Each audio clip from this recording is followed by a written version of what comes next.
امام جعفر صادق رضی اللہ تعالی عنہ کی جیسے کنڈوں کی نیاز ہوتی ہیں، اس میں برتنوں کو خاص کر لینا کہ مٹی کے کنڈوں میں ہوگا، اور بعض لوگ جگہ بھی خاص کر لیتے ہیں کہ اسی کمرے کے اندر کھلایا جائے گا، اس کے علاوہ نہیں۔ اس کی کیا شرعی حیثیت ہے؟ دیکھیں، نیاز بالکل جائز ہے، اگر اللہ تبارک و تعالیٰ کے لیے کھلائی جائے، بس دل میں نیت یہ ہو کہ اللہ ہی ہمیں ثواب دے گا اور ہم اس کو فلاں بزرگ کو یہ ثواب ایصال کر دیتے ہیں، بھیج دیتے ہیں، تو اس میں کوئی حرج نہیں ہے۔ لیکن اس طرح کی تخصیصات لگانا اس کی شریعت اجازت نہیں دیتی ہے کہ خاص مٹی کے کنڈوں میں ہوگی، خاص قسم کی پوڑیاں وغیرہ بنائی جائیں گی اور خاص کمرے میں، یہ تخصیصات غیر مناسب ہیں۔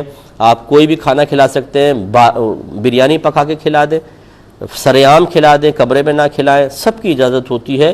یہ تخصیصات مناسب نہیں ہے، باقی فی نفسی نیاز کے اندر کوئی حرج نہیں ہے۔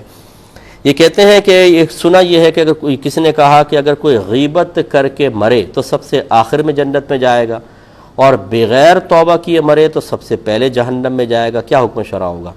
دیکھیں، اس طرح کی باتیں اپنے پاس سے کرنا مناسب نہیں ہے۔ اگر کسی نے کوئی ایسی حدیث پڑھی ہو تو وہ ایک الگ بات ہے، لیکن میری نالج میں تو ایسی کوئی حدیث نہیں ہے کہ جو غیبت کر کے مرے گا وہ سب سے آخر میں جنت میں جائے، ایسی کوئی حدیث ہماری نگاہوں سے نہیں گزری ہے۔ اور جب اس طرح کی کوئی کنفرم چیز نہ ہو تو اس طرح باتیں بیان کرنا صحیح نہیں ہوتا۔ یہ کہتے ہیں کہ کسی عالم نے اس طرح کہہ دیا کہ جی ایک اعرابی نے یوں کہا کہ انجیر کی اللہ نے قسم کھائی وہ بڑی میٹھی میٹھی تھی، اور زیتون کی کھائی بڑی ترش قسم کی تھی۔